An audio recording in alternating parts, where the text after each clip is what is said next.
It's pruning time. It's pruning time. Hello mga ka-DF, off fruiting season na kita karon o mag hard pruning ta sa ato nga dragon fruit. Kini siya mo ang pagkat sa mga stalk nga naa sa ilalom diin dili na masidlakan sa adlaw o dili na pud kini siya mohatag og bunga. So ang purpose sa pag-remove nini nga stalk aron kini ang mga nutrients mo focus na unya ngadto sa mga bag-o shoots diin kini siya mo na pod ang muhatag og bunga next fruiting season. Ang hard pruning sa dragon fruit pagabuhaton kini siya regularly every end sa fruiting season.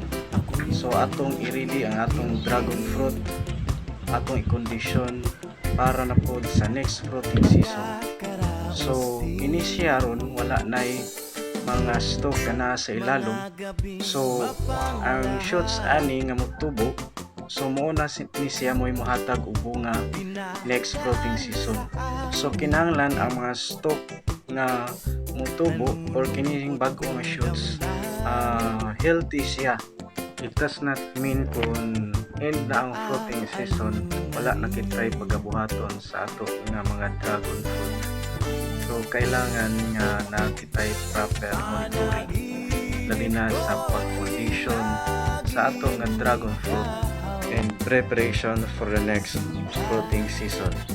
Another point nga atong kitaon sa pag-manage sa ato nga dragon fruit after sa off fruiting season, kung naa kini daghan nga mga shoots na pod nga motubo, so mag-remove na pod ta sa mga shoots nga dili siya healthy. So ato lang pilion kadtong mga shoots nga dagko o i-remove nato ang kadtong mga gagmay.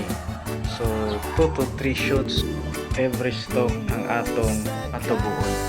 Kay kung daghan pod then niwang, so wala siya mahatag nga maayo na bunga.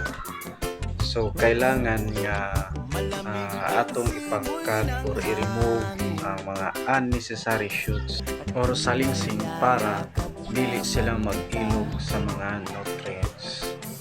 Kini nga site sa dragon fruit ana alang kining kilid sa coral nga mo ay nag-serve as the perimeter fence sa among balay. 25 post. Happy farming mga ka-DF!